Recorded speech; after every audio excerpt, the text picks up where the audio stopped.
naman akla.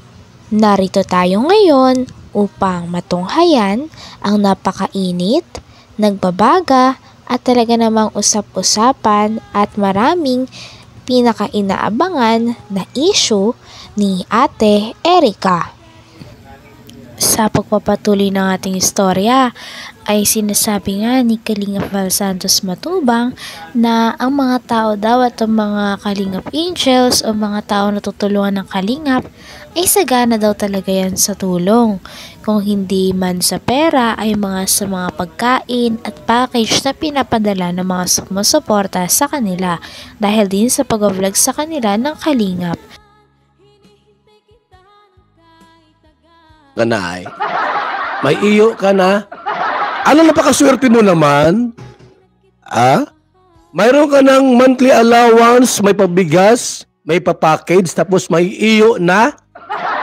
Abay, saan ka makita ng ganon? Kumplito ng maray, may iyo pa, tapos may allowance? Abay, abusadong maray na ini, hindi po pwede. So, marami po mga nagpapawakwak. Ini po mga kaibigan, no? Sino ang leader? Bakit nawakwak ining grupong ini? Si Erica. Scout ba ini ni Royal of Malalag? Mga kaibigan. Hindi nakatiis itong si Tita kasi inggit. Sa mukha pa lang po, mukha ni Tita, oh. Sus, kalamig kumuto. Alam mo na kung makita kita sa personal, kumuton ako imong nawong. Lamang kumuton sa nawong anay. Sus, puno ng inggit. Itong tita po ni May, ni Erica, puno ng inggit ang kanyang puso. Tinan mo, oh, walang inggit yan? Bakit siya nang-inggit, mga Kalingap? Kuya Bal, ba't mo sinasabing nainggit yan? Sabihin ko sa inyo. Unang-una po, itong si May at Erica, maitsura. Hindi sila maganda. Ang ganda ni Erica, ang ganda ni May. Hindi po totoo yan. May itsura lang po sila. Akala mo magaganda? Sa video lang po yon. Yan ang may itsura nila. Ikumpara mo sa totoong maganda. Alam mo, ni Beyonce. Sus, wala sa kalingkingan. Ang layo mga kalingkingan. Erica, Beyonce. Wala. Doon siya naiinggit sa maitsura. Kung maganda yan, grabe na talagang si baka sa June A ay maglalaway dyan. Nabihag, nabighani sa mga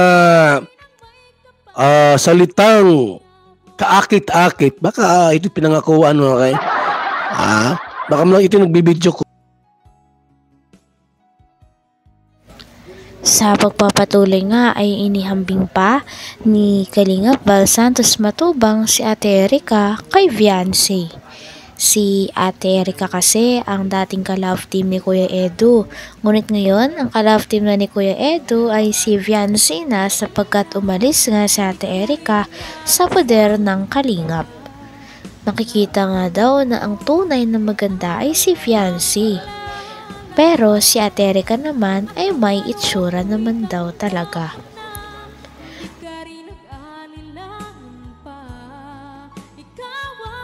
Baka ito pinangakuan mo kay.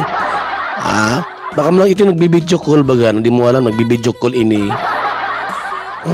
Nabighani baga si John A. Yung pirang pinagkatiwala kay Kalingap Rab na ₱250,000. Binawi. Kung ikaw ay totoong tao, baka bading ka, John A. Hindi ko ito kilala ay. Baka hindi kumukha ni Sangkay. Baka ba din ito mga Kalingap, no? Itong si John A. Binawi po yung 500,000. Walang isang salita. Walang word of honor. John A, bayot ka ba? O sa akin mo ginawa yan? At halimbawa ay, Kuya Bal, ito yung yung ₱250,000 sa pabahay ni Erica. Hindi mo na mababawi sa akin yan. Bakit po? Re-resibuhan kita ng foundation. Naka-isampal kong resibo sa mukha mo, Jun A. Masabi ka, ay, Kalinga Prab. Bakla talaga. Kalinga Prab, kukunin ko yung kalahating milyon. Mabait si Kalinga Prab, mga kaibigan. Ubod ng bait. Wala siyang sasabihin. Bakit po? Hindi po. Ibibigay niya. Kung sa akin yon, sampal kong resibo sa'yo. Kalahating milyon? Babawiin mo? Hindi mo na makuha sa akin yon. Kahit idemanda mo pa ako, resubuhan kita ng back to back. Pasalamat ka at kay Kalinga Prab mo binigay yung 500,000, yung kalahating milyon. Bakit na bago pong isip, mga kaibigan? Noon po, sabi ko, bakit binawi? Anong dahilan? Mayroon bang something? May mali ba sa amin sa Kalingap? Bakit babawiin yung kalahating milyon? May nagsulsul ba? At binawi yung pera? Isang malaking katanungan po, mga Kalingap, mga kaibigan. Kung bakit binawi. Yun pala po. Sabi nga ni Kalingap Val Santos Matubang na marahil ay inggit lang daw talaga ang tita ni Ate Erica at ni May kay Ate Erica at kay May. Ito ay una sapagkat magaganda daw ang dalawa niyang pamangkin. Kahit naman daw hindi sabihin ng tita nila na naiinggit ito, ay halata naman daw talaga. Ito ay dahil marami daw pera sila Ate Erica at si May kumpara sa kanilang tita na sinisiraan sila. Itong dalawang tabian, ining si May at Erica, collaboration po. Nagsusulsulan. Hindi sinama itong si tita. Dapat isinama si tita. Siniraan niyo pa si tita. Na scammer. Tuloy, lumabas yung bahaw ninyo. Yung mga po, mga kaibigan, no? Yung mga pinagsasabi po inuing si tita ni Erica at ni May, lahat ng baho ninyo ilalabas niya. Dahil sa inggit. Inggitira ka ay. Yung mukha mo, di mapagkatiwalaan. Kung totoo yan, Kuya Bal, hindi ako naiinggit doon sa dalawa. Ano ako? Ni 5 wala akong nakatanggap. Inggit ka lang. Inggit yung mukha mo. Kumuto na ako yan. Kung hindi ka naiinggit, sige daw. I-text mo ako. 0929-113-2469. Kung hindi ka naiinggit. Nagulang ko. Yan o. Kapal ng mukha. Yan o. At yung sinasabi pati din niya na Data yan. kami nakapalibot kay Erica. Upal ng aso, never kami nagpalibot dyan kay Erica. Diyos. Missing kong duling, wala. Wag mo akong... Ay, kumuto ng mukha. Naong ni mo, day. Missing kong duling, wala kaming kunuha. Inggit ka lang. Ha? Bigyan mo tuwa. Kaya wag niyo kami sasabihan na nakapalibot kay Erica. Hindi kami pinalaman niya sa palad niya.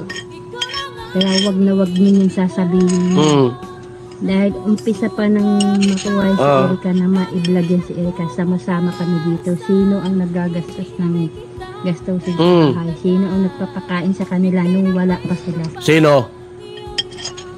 Ikaw? Kaya wag kayo magawa ng Buwang na. dada ng dada na wala namang kayong mga alam. Wala nung alam. Ha? Naninimot kayo ng mga balita na mali-mali. Sino yung... Mga sinungaling.